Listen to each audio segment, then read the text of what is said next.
All right, welcome to another fantastic episode of the Emotional Men podcast. Well, Today we're good morning, doing, Taylor.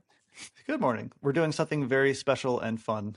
And the thing that we're doing is a series, a three-part series on how you too can make millions of dollars by simply investing in the Taylor and Pete method. No, no, no, no, no, no. That's the wrong episode. Oh, that's Different oh my podcast. bad. That Yeah. one's coming This later. this series is going to be about developing a balanced life through three completely arbitrary fields. They're not, they're not One is arbitrary. one is how to develop a balanced life through the investment of crypto. The Oh second my one is gosh.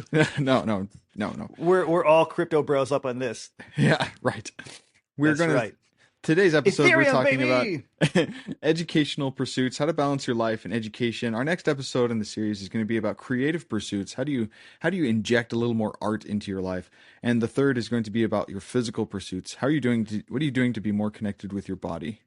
Yeah, and I would even say it's with the creative pursuit, it's not even necessarily about art because you can make all kinds of stuff. But we're going to go into all of these in greater detail: how to learn, how to incorporate education into your life, why you should care about having more Yes. education, Yeah. what education is, what it's not, how not to be a pretentious douchebag about it. Just going to cover all this, and then creativity. We'll go over similar things, and the same with the physical life. But my personal belief, and I think Pete will agree with me on this because I'm making him is that if you are focusing on these three things in your life, you will generally have a balanced approach to life, and it will help you not feel overwhelmed. It'll help you feel connected to yourself, and will just overall provide a richer experience of existence for you. Yeah, absolutely. Yes. So stick around for more, and then I'm going to play the theme song right now.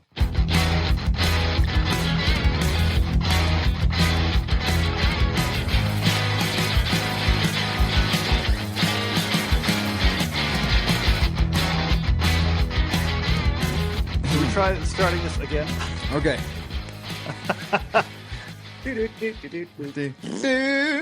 Taylor, it is great to see you this morning. What a morning full of joy and happiness. It is And great. nothing in the world could be any better than what it is to be now. I'm sitting in my office. I've got my little energy drink here made by Yeah. our good friend Dwayne The Rock Johnson, not a sponsor. And What's I'm it talking to called? Pete. Sticks It's and called, Stones or something? What's it called? very funny. It's called Zoa. Oh, Zoa. Nice. Yes, yes. I Well, might I have to cut see that too. actually on the screen here, I actually see some of your photography in the back. I see four layers there to your left, my right. Oh yeah, yeah. It's weird to me that people like that picture. Like I like that picture. I'm glad they like it, but it's one of Yeah, those things was like I made this. What do you mean you like it? it's a drone shot from hundreds of feet above, four layers of highway intersection. It's a Yeah, very interesting picture. I like that picture because yeah, four layers of road. I didn't realize it till after I took it, but I was like counting how deep it went. I was like, oh, that's four layers of road. That's crazy. Pete, we have Mm. so much to talk about today. First and foremost, we've gotten some mean comments. What? Not really. Well, you Like tell me. actual trolling. Yeah. So here we go. This is an actual comment from an actual YouTube video. In parentheses, all caps, something mean. That's it. What? You mean my positive and inconsistent comments aren't good enough? Well, you know what? I've had it. I hope you both have a good day. So there. Ah, man, it was like they tried, but they lost steam halfway through. You know what, Mr. Stenophonic? How about you have a nice day, Yeah, you take dirty, rotten that. scoundrel? I hope that everything goes well, and I hope that you find joy and meaning in your life. And after that, I hope you find more. You son Yeah, of a bitch. good luck with meaningful relationships. You know how You're much not a that son of a. works. You're a good person, and I actually know who that is. He's a very very close dear personal friend, and I love him very much. Oh, okay. Well, he tried his best. Bless his He, heart. I, I've actually made him mad at me. He can do better. I assure you. Oh, okay. He is he is You know from capable of being firsthand mean. experience. Well, the mean comment that when you first showed me that, I think you texted that to me a while ago, and I was like, oh, we got to try, and it was like, oh man, it was like a Dagnabbit. yeah, stop it some more kind of thing.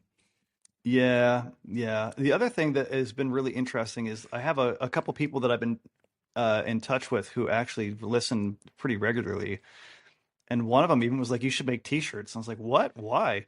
He said he wants two T-shirts. The first T-shirt he wants the one on the front says "Emotional Men Podcast," and on the back of it says, "P.S. The theme song sucks." which I thought was really funny. It's garbage. The theme The song is garbage. We'll theme do song is that. garbage. Excuse me. Yeah, theme song is garbage. And the other one that he wants is a thing that says Emotional Men Podcast and somewhere on it to say, "Can you tailor that down for me?" And I want to just be really clear. Yeah. When I say tailor it down for me, it's not because I'm actually stupid. I I was mean, worried. maybe. I was worried because several times throughout the podcast, you're like, and I'm this way because I'm stupid. And you're like creating this persona of you being the dumb one. But we should like Well, what? emphasize Let me that push back on that just a little bit. I'm not stupid. In the duality of us, I am the dumb one. Taylor has You're gonna much be more Dr. Kingsley. experiential expertise than I do. He's been a therapist longer than I have. He's much more philosophical than I am, which actually we know that philosophy is just pure thinking. So if you're looking for intellect in terms of thought, Taylor wins hands down. Oh, buddy, that's very kind of you. You're But welcome. if I had to Actually, prove it, you know, that would it's be a problem. Katie and I, my wife and I, we were going on our walk this morning, and she talked about how she doesn't believe social science is legitimate science, and I have the same problem. I believe that, like, what's the point of all this if we can't predict things with a certain amount of consistency and create Hmm. like social laws? We will never create a social law ever, like Yep. gravity. You can't do it. So what's the point? And so I have to come up with like, well, we come up with really strong associations and like risk factors for suicide. Those risk factors came from scientific inquiry. So we know Hmm. when someone's at risk because of science. She's like, well, it still takes like 20 or 30 years. It takes a long time and still it's a maybe. I'm like, yeah, it's a probabilistic science, not a predictive science. It's a maybe. Sure. And then we started talking about like, well, if we're going to design a study, and she started asking questions about how would you know whether violent video games influence younger kids? And I was like, how would you? You'd ask young kids. You'd ask like parental involvement might be a moderating factor. So you create that. We started creating this model for creating a social science experiment on whether violent video games influence young children. And by the end, I was Hmm. like, what we're talking about is a scientific experiment. It's a qualitative examination. It's not a controlled, like randomized controlled trials. Hmm. You can't do that with mental health. You can't like record them before, then traumatize them, then record them Oh my after. gosh, can you You can't imagine? can't do that. All right, kids, gather around so I can show you my loaded gun. Yeah, no, that's like baby Albert stuff. If you guys know that experiment. Oh yeah. Which is all this is actually really useful because we are in fact talking about education today. And so this is actually exactly what we're hoping to talk about. I'm gonna just like I have a little rant I want to go on about this though. I think one of the greatest disservices done to the world of mental health and social sciences was when they tried to apply the laws of physics to mental health. Because for the exact reason Pete is saying, I cannot create a guaranteed outcome when it comes to a human being on a social level. I can create probabilities. I can roughly guesstimate what an impact is going to be. But if I get 10 Hmm. people and I line them up and I slap them all in the face, I'm going to get 10 different reactions. And I can't guarantee whose reaction is going to be what. Yeah, you can't guarantee it. Everybody's back. You take hydrogen and oxygen; they have the same history, but you take a Hmm. human being, and everybody interprets things differently. Physics and Yeah. math have no that's why my wife likes math, because it can be right every time. The science of knowing is interesting. If you In order for something to be true, how often does it have to be correct? Hmm. Every single time. It has to be correct every single time, and it's true. Yeah. And if something is incorrect, how often does it have to be wrong? Once. It has to be wrong once, and it Yeah. could be incorrect. I kind of feel like when it comes to psychology and mental health, I do agree it's not a hard science, it's a soft science. That's not a bad thing. I think Yeah. that people put the idea of certainty, the idea of knowledge and science on a pedestal, not because it's a bad thing to really value, but the idea that everything has to be known completely to have any value absolutely drives me nuts. Yeah. Because like that's what relationships are is the unknowing and the uncovering and the discovering. And so if I get rid of that because I just don't know, I miss out on what it means to be a human being. Or that it has to be fast. Like the one problem that social sciences is to get good information, you should study a big group of people for like 20 years, and then you Hmm. come out with a maybe. Yeah, So does science have to be fast? I don't think so. I don't. Yeah, I have so many thoughts about this. I also feel like you're talking about you and your wife's conversation. I kind of view it like this is like color theory. I can use color theory to design something for somebody. Like blue and orange, for example, my hat and my shirt, they're opposite sides of the color wheel, therefore they work well together. Hmm. Scientifically, how many happiness units were measured to verify these are the opposite sides of the color wheel? I don't know because it's impossible to know that. However, it works. And Hmm. so there's a theory constructed around the experience of it. And that is good enough. Oh, And it that's works. And we beautiful. can create pieces of art based on color science, even though it's not science. And people consistently can look at that and say, "Oh, that works." That's interesting.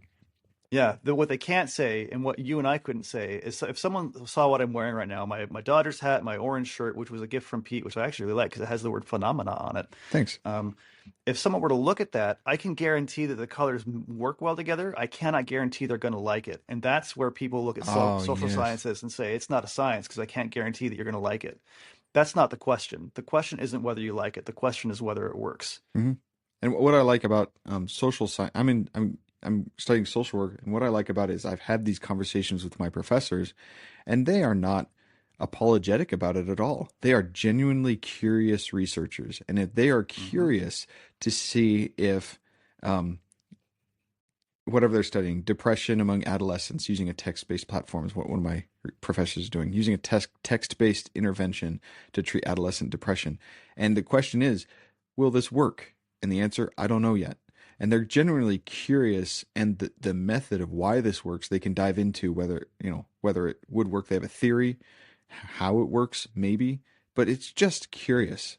And whether it's Hmm. soft or it's hard, or can we predict or whatever, you have genuinely curious people looking into things and coming out with associations that, maybe it's Yeah. just pure curiosity. And the whole soft science thing, I think, lends to more pure curiosity.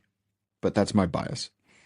Yeah, and I'm biased in the same way. I think there's a lot of value in not knowing. I think the not knowing is what leads to humanity, and I think that having humanity is kind of the point. I mean, psychology literally means the study of the soul. Oh, really? If you Study of look the at the soul. etymology of the word. I like that. Study of the soul. Well, I'm personally in the middle of it when it comes to balancing balancing Yes, my you are. curiosity with the rest of my life. Yeah, well, it brings up my very first question, Pete. What's And you that? can answer this in a way different from most people, I think, because of where you're at.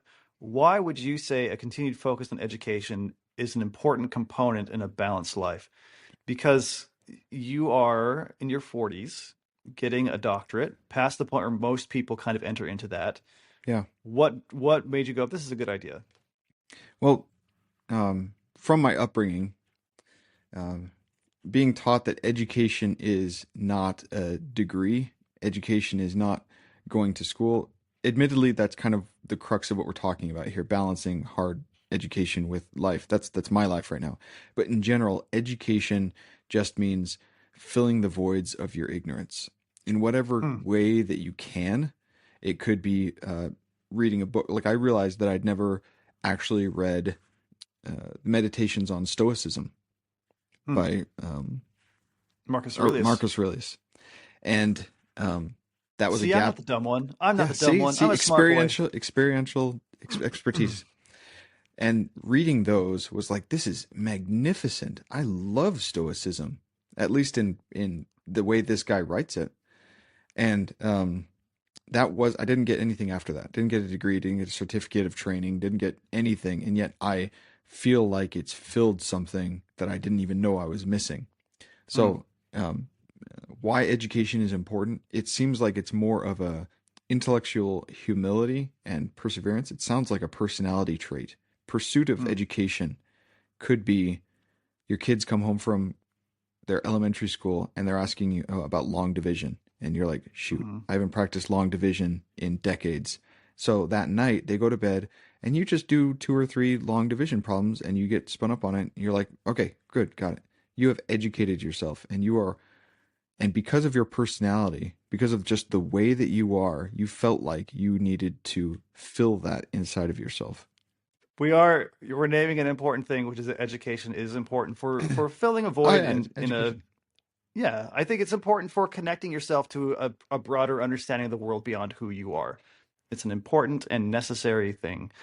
And I think that that's why I have this as one of my three pillars. I think that when you stop pursuing education, you stop pursuing possibility, and that's Hmm. what a loss. There is when you say pursue possibility, I guess you mean that like you become more, you're investing in yourself with like any education you get, not just formal education. Now you become able to do something that you weren't able to before, and therefore opportunities to do that thing open up in the future. Yeah. So there's an idea in music. There's things called synthesizers, and the synthesizer is essentially a keyboard that makes wacky sounds. But a synthesizer takes waveforms and messes with them, changes them in various ways, oscillations and sawtooth versus square wave and all You this got stuff. me.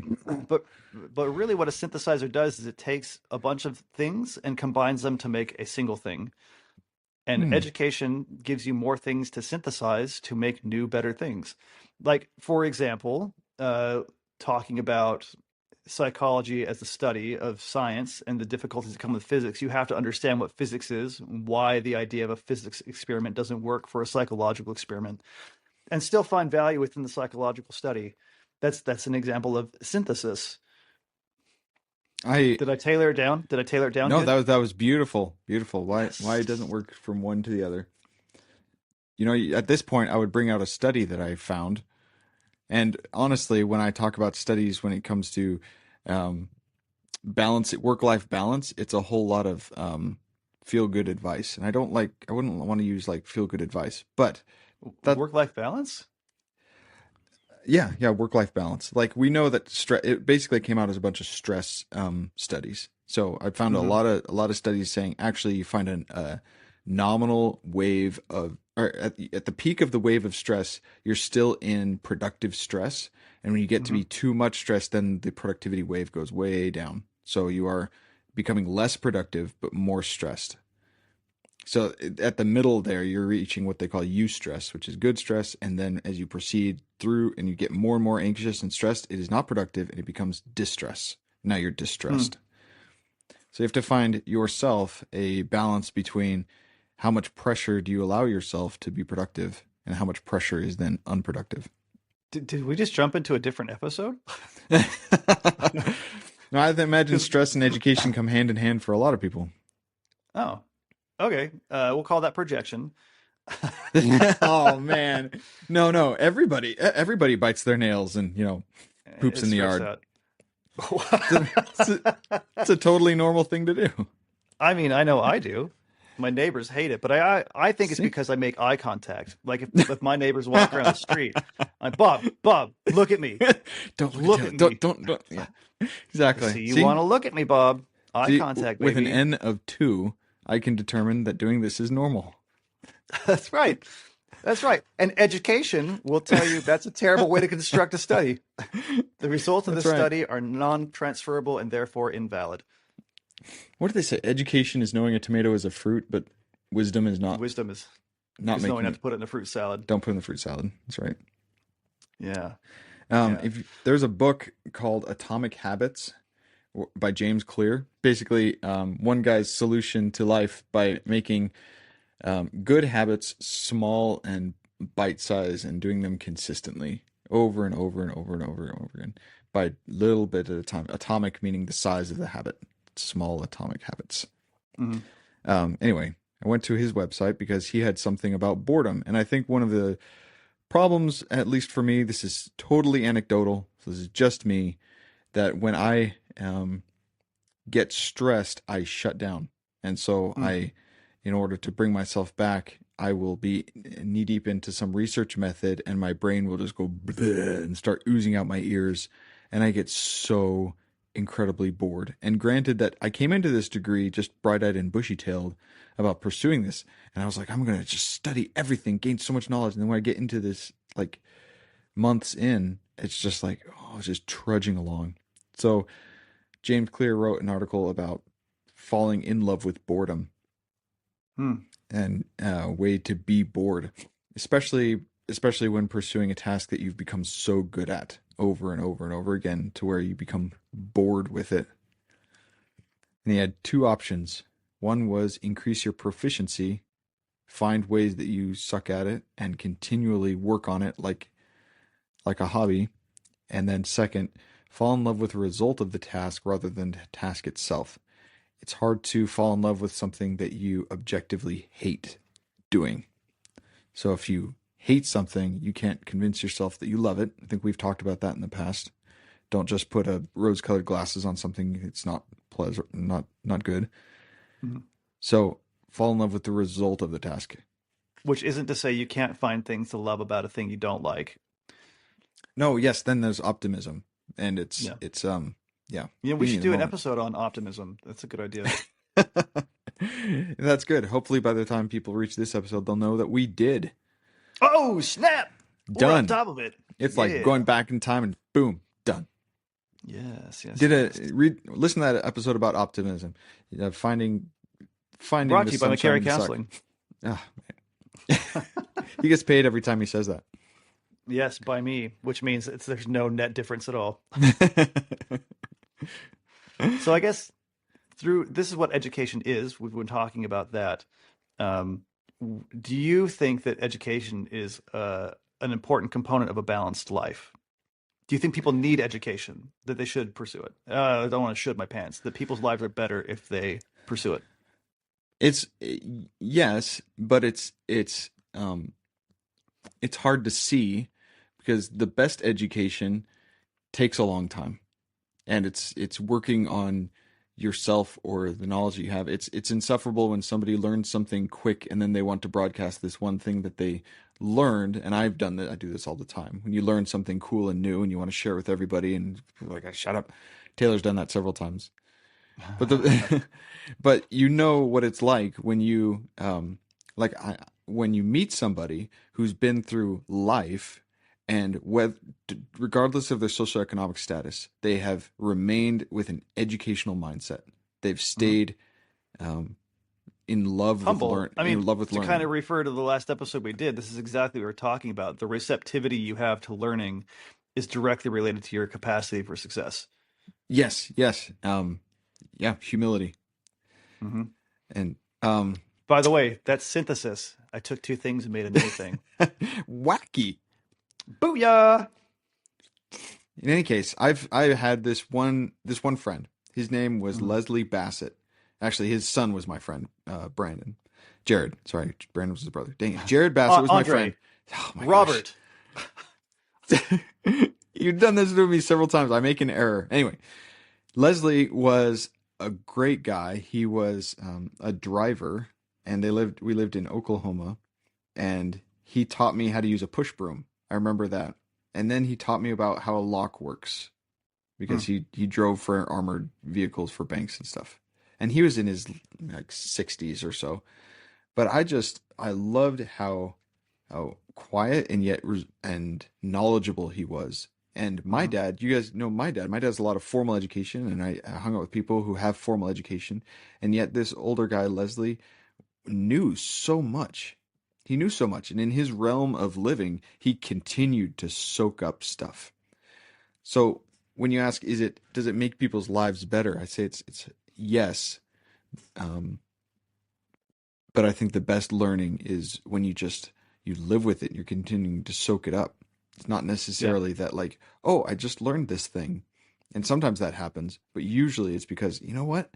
I think I read something about that 5 years ago. I think that's true. And you go and check and you're like, yeah, I was right. And you didn't, you just happen to know that thing because you're continually learning.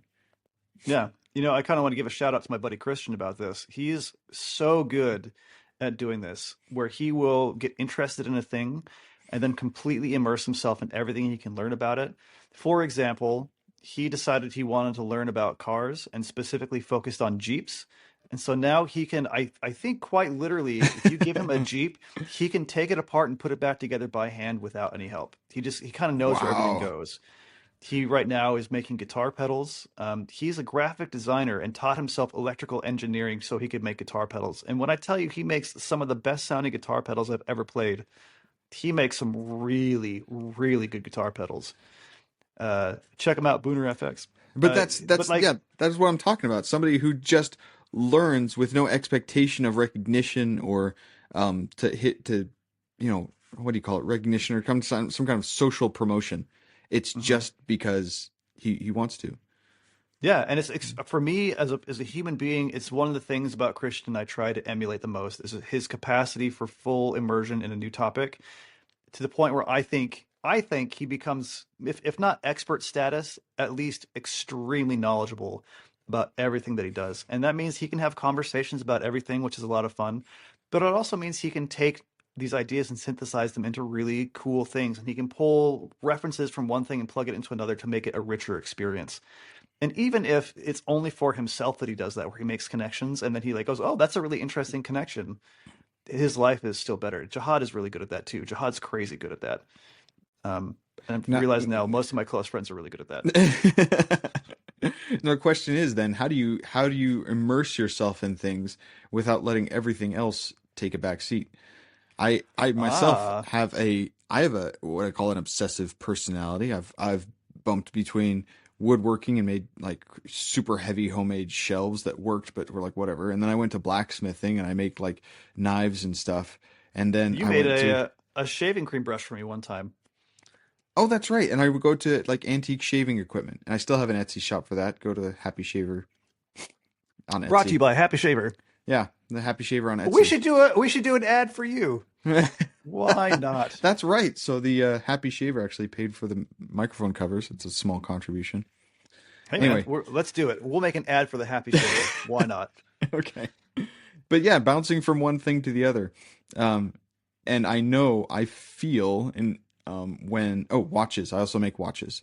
So You make bouncing from watches? yeah, go to Warden Watches on Etsy as well. Brought to you by Warden Watches, honestly. I had no idea. See, this is what I'm talking about. My life is enriched knowing that you know how to make watches work.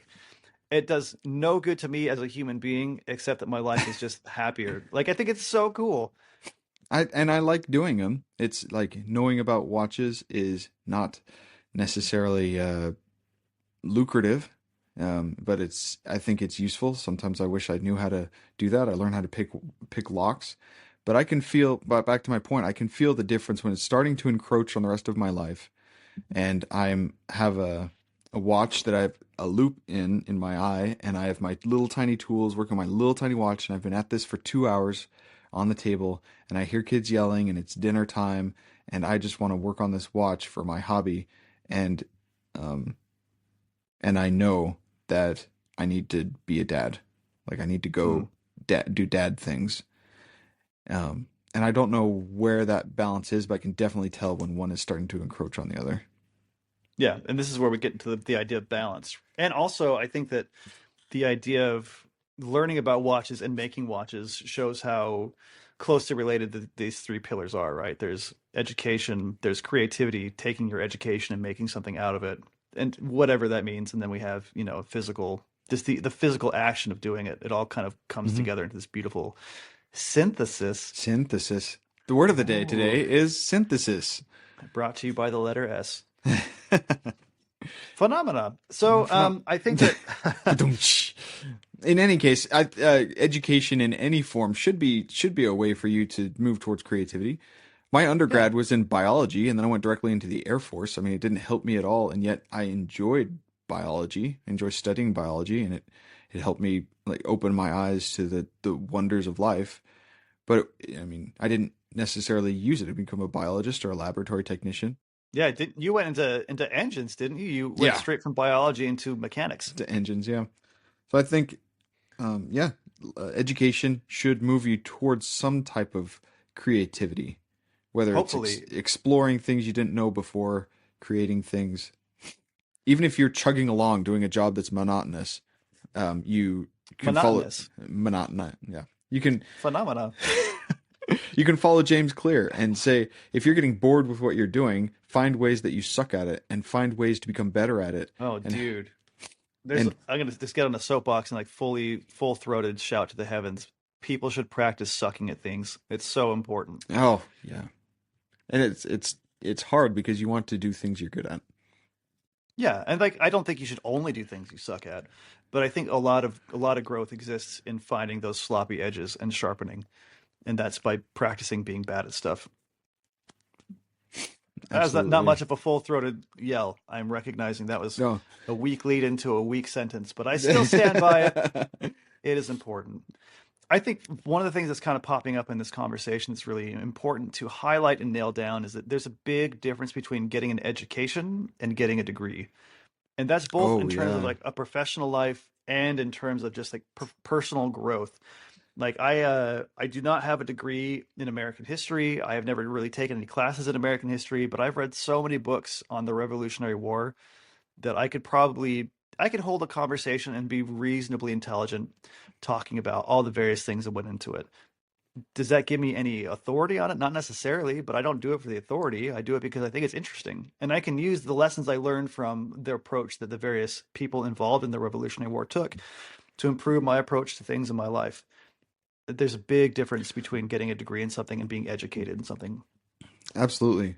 I remember in the car once with my dad talking about why it was important to get educated, and there was some ad on the radio for a book that a guy had written called "The Sound and the Fury," Mm, and he was like, "What's that? Just that title of that book? What does that make you think of?" And I was like, I don't know, like war or a storm or something." He was like, "It's it's referencing Shakespeare. mm, It's actually Macbeth's soliloquy, the tale told by an idiot, full of sound and fury, signifying nothing." And he's like, "You don't mm. know that. You wouldn't know that unless you know Shakespeare. Sound and fury." And And like the implication of that too, if you're talking about the sound and fury, you're talking about the meaninglessness yes, of all exactly. that noise. So it's a beautiful contradiction of being like sound and fury makes you think of a storm. It's really loud, but actually it's alluding to the pointless noise of an idiot's Yeah, life. Yeah, tale told by an idiot. Um, interesting. yeah. So that type of thing. It's not to get a degree. Which, by the way, shout out to the episode with Kat talking about the importance of art. You see, it all just goes around into Letter S. yes, yes. Yeah. Brought to you by stupidity, And synthesis, synthesis. synthesis. Uh, Whoa, man, that was good save there, Taylor. Good job. talk about projection. It's all right. We pulled it back. But in That's any right. case, education leads to better understanding, and Hmm. I think, well, it becomes a problem if we're talking about balance. Then it becomes a problem when you put it on a pedestal and you're saying my education is paramount, or I'm a better person because I am educated. When it would kind of, oh, your priorities in life become skewed. Like you are now less of a dad because you are pursuing a hobby. Less of a partner, less of a whatever. And that's a very good point that I'm glad you're bringing up, which is balance. The reason this is part of a series is because you need all three to be balanced. If I have a stool or like a chair and it only has one leg, and it's a really well made one leg, the chair is garbage. It doesn't matter how well made the one leg is. Yeah. And you could even say, well, like, what if I put it at the bottom in the middle and I got the seat on top of it? Cool.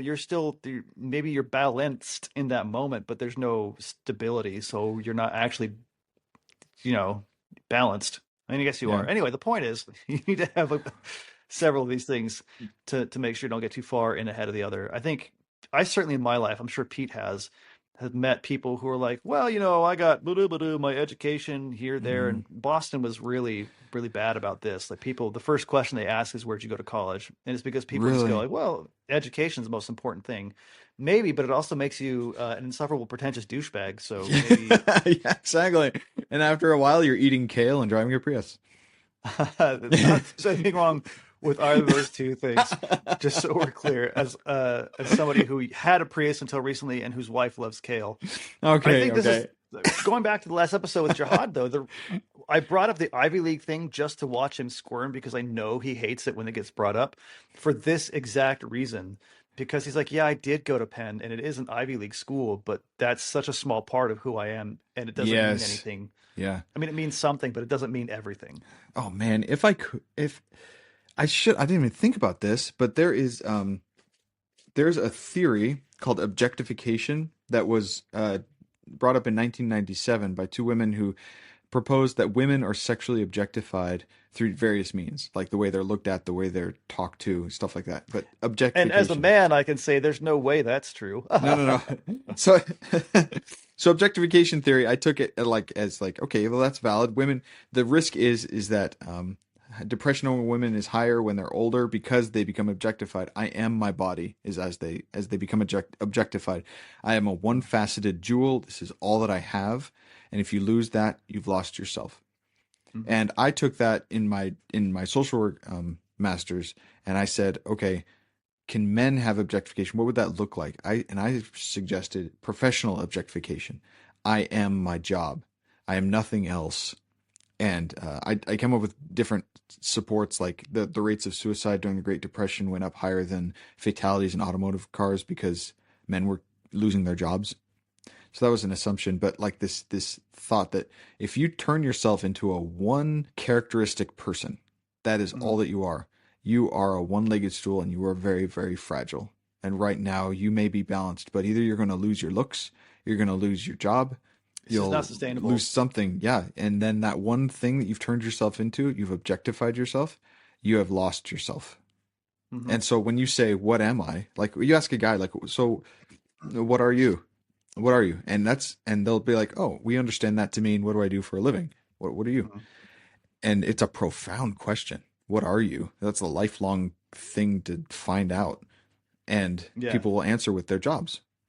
And so to say, what are you? Well, I'm a blacksmith. I'm a woodworker. I'm a watchmaker. I'm an antique restorer. I restore straight razors. Oh, and I'm a dad of 5 kids. And I'm a brother. Whatever you are, like the long list of what you are. That's what you are. Like when it comes down to it, it'll be really hard for anybody to take away uncle from me. Mm-hmm. One could say you are a synthesis of everything in your life. Oh, Oh, man, dude, why you're on fire.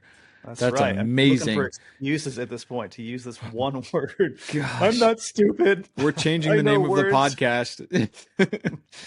To the insufferable emotional man and Pete podcast. Synthesizers. No. This synthesizers. Leave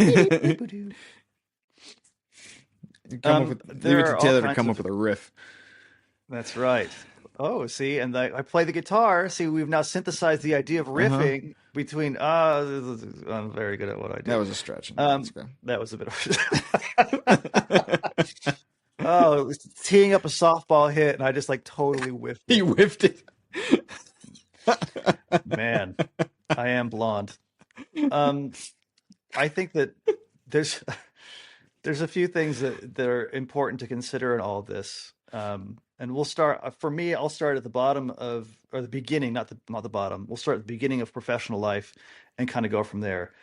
My wife and I have this conversation a lot that we don't think our kids need to go to college, but we do think they need an education. Yeah, yeah. And what that means is that if they're not going to go to college, which is totally fine, they are going to be educated in whatever they do. So that means if they're going to be, I don't know, like a cabinet maker, for example, my buddy Luke Markham, one of the most intelligent people I've ever met in my life, makes cabinets. And he's extremely good at it because he was trained in how to do it. And then Mhm. he used that training to gain experience. But he is very educated in his career.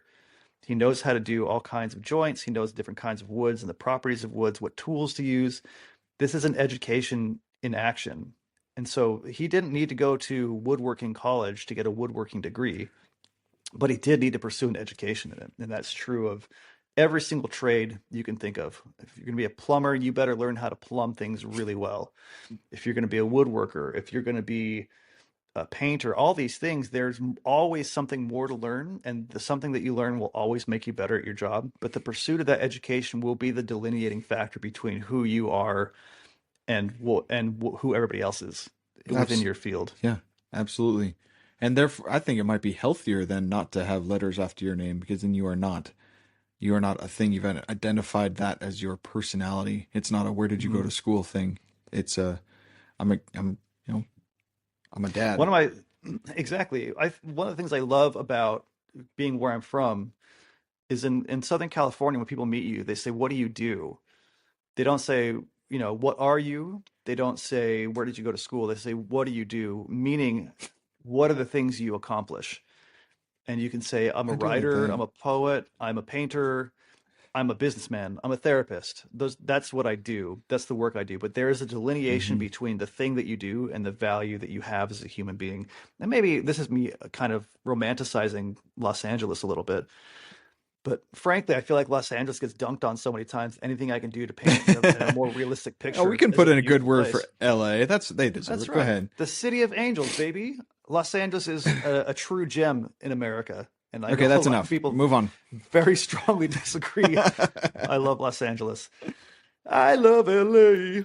Randy Newman. That was a terrible impression. Anyway, moving on. Oh, okay. Um, so another question for you, Pete. And I don't know why I'm asking you these questions. Like I can't ask them myself. I'm just downplaying my own intelligence. I'm trying to tailor myself down. Like, Oh, that's new. Self-tailoring. yeah, Okay. self-tailoring. Gosh, just tailoring all over myself. Um, so what does it mean to continue learning? Does that mean experiential? Does that mean books? Does that mean certifications? What, how do you continue education when you're not in the school setting? That was a trick for me because I was in the middle of very intense practice before I went back to school. So last year, I was Mhm. seeing you know very severe trauma and every day just was just in and out and so many patients and it was so hard that by the time I got to the end of the day, I did not want to look at a computer screen. I didn't want to talk to anybody. I just wanted to shut down. It was really hard therapeutic work all day long. Mhm. The last thing on my mind was like, well, how can I educate myself?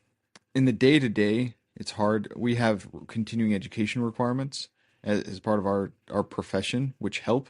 But if you find yourself in a rut of boredom and effort constantly, day after day, what is education for you is probably what you can do. Hmm. I would. There are so many. At one point, I did enter into a formal certification for something called mindfulness based stress reduction, and it was an yeah MBSR. Oh my Um, goodness. it was actually put on by a guy who lived Taylor, you 40. idiot. Hey, I was going to gloss over it. We're just going to move on. Okay.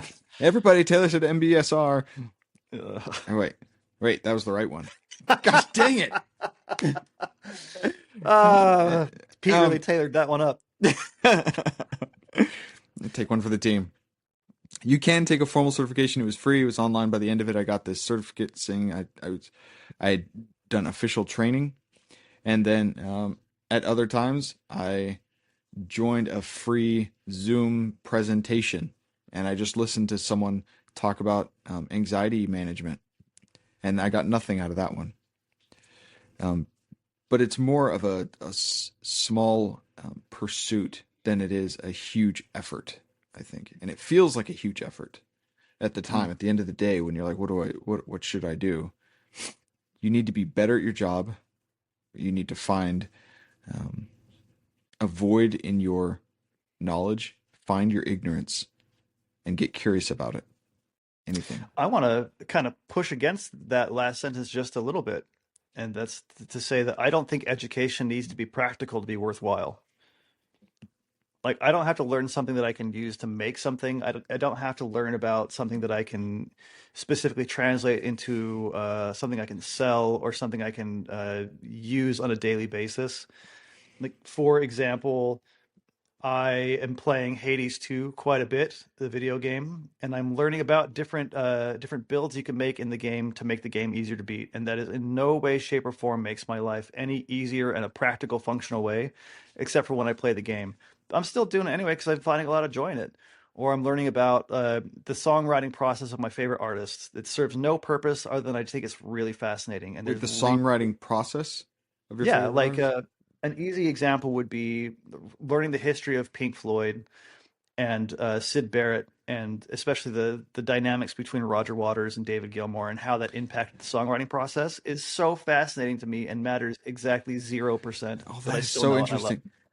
But because what you're talking about, it makes me think that there are hierarchies of quote education. You're learning about how to play a video game better. That is the technical. I mean, I'm sure it would meet the technical requirements for the term education. You're going to be educated on building a character in a video game, it. but Hmm. would it be as universally recognized and respected? And there are, I think, hierarchies of education. When you're talking about the history of Pink Floyd, I think oh, you're learning history. And for some reason, when I say you're studying history, that's more respectable than reading about your Hmm. favorite musical artist. I think there's a cultural value to quote education. You say, I'm Yeah, educating myself on playing Grand Theft Auto. No one's going to take you seriously. I mean, but it is which is a true. shame. It's education is value. Value is education. I think the two are inextricably linked. And I don't think that education needs to be practical to be of value. And maybe there is like I can't walk into like, a court of law and be like, well, I know how to beat Kronos really easily. They're like, Yeah. what do we care about that? But there's still value that's added to my life by understanding that. And the deeper I go, one, the more information I can use for synthesis and other aspects of my life. Also, the more just I enjoy my life because I know what I'm doing. I think, I don't. yeah, I think that what my point is the value that the culture puts on education is contrived and it's unnecessary. Because if you're a lawyer in a court of law and you're helping to try a kid who just turned 18 for some heinous act, and the jury are a bunch of parents or other young guys in their 18, 20s, and you start referencing Hades, or you say something like, this is like that, and you're Yes. speaking to them, all the other lawyers and that old judge are going to be scratching their heads and they won't get the reference. But you, because you're educated in video game playing, know that thing.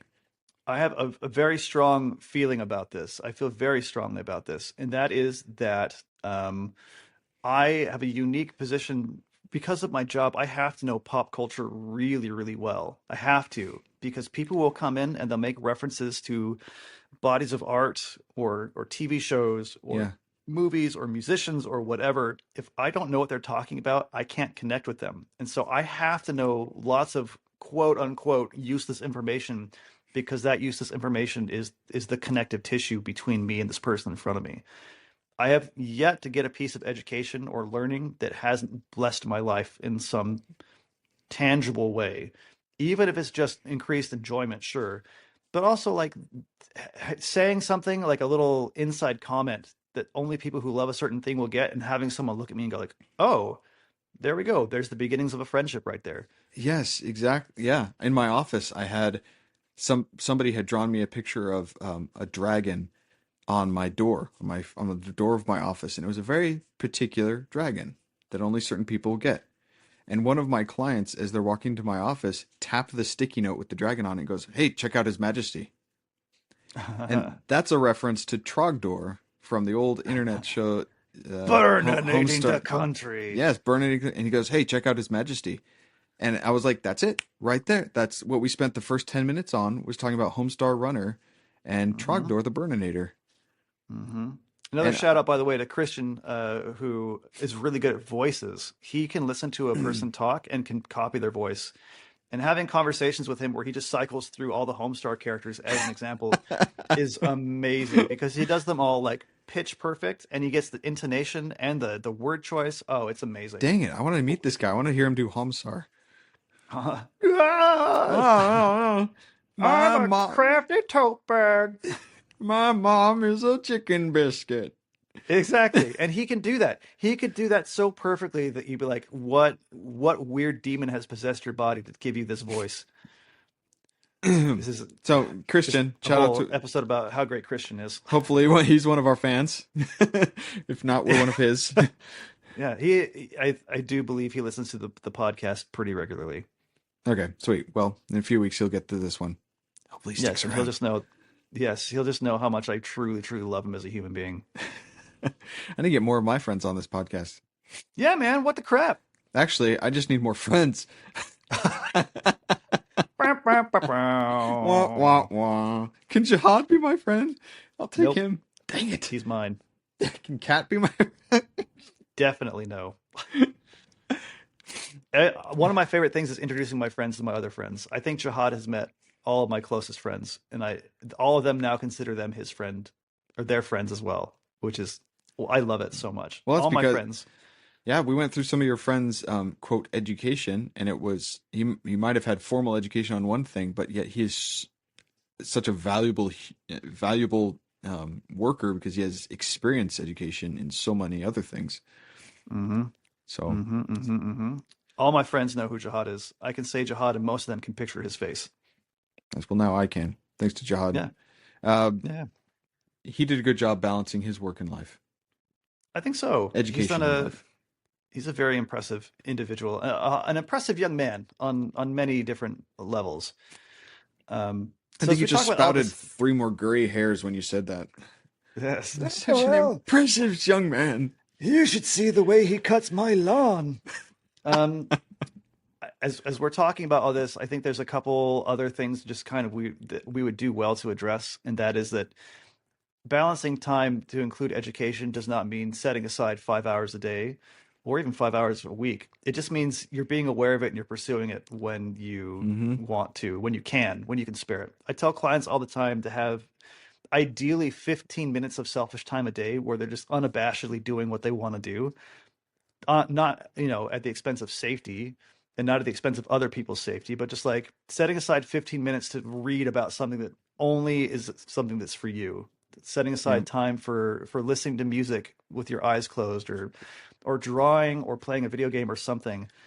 I don't think it needs to be this grand endeavor to and to dedicate to education, because then it starts getting out of balance and then you're falling over on your Yeah. face and then you hate it and then it's a problem. Starts looking like work. And you get burned up. Yeah. People, yeah, if you start getting really good at something, you start getting comfortable with it, or if you really don't want to do it, there's this huge obstacle to even starting. Boredom creeps in. You're like, I don't want to because it's bored. It's like, no, embrace the boredom. Embrace the boredom. Hmm. Take Um, it as an invitation. yeah, find out what it is that makes you bored, or what is it you're not good at that makes you turn bored. But I wanted to highlight one of those points that you made earlier, which was there is no bit of education, formal, informal, that has not blessed your life. I think that is a beautiful point to make. Anything that you didn't know yesterday that you now know today is a good thing. It is useful. Hmm. And it's It's the useful and it's enriching and it just feels good to have. And I don't mean feels good like makes me like I'm better than everyone around me because I have this. It's more just like, oh, I feel like a more whole more person. person. Yes, independent of any other person, you can feel better about yourself. Yeah, absolutely. I've said it before and I'll say it again. The power is in the practice. And another P word is persistence. Whether or not you're bored with it or not, you get better at something as you try over and over again. So every day, finding some little thing that you didn't know yesterday, like Hmm. long division that your kids talked about, how much energy it takes to move this substance from 1 degree Celsius to 2 degrees Celsius, something. And then you find that after 10 years, you have now enriched yourself to be educated. Now you're like my guy Leslie at 65 years old who just knows things. And where did you go to school? I don't go to school. It's just how I am. That's just the way Hmm. you are. You just know things. You become that Yeah, guy. absolutely. I mean, there's something to be said for putting just a little bit of extra effort to what you do. There's a I hate math, but this math problem does stick in my head. If you take one and make it 1 to the 365th power, which so like 100% effort every day, Oh, what's okay. 1 to the 365th power? 365? It's I don't one. know. One times one, 365 times one. Oh, yeah. Okay. Man, let me tailor this down for you, Pete. See, when you have something to a power of itself, you're Yeah. multiplying Okay. it by itself that number of times. So 1 times 1, 365 times is 1. 1.01 to the 365th power. What do you think that is? I have no idea. I'm not even venture a guess this time.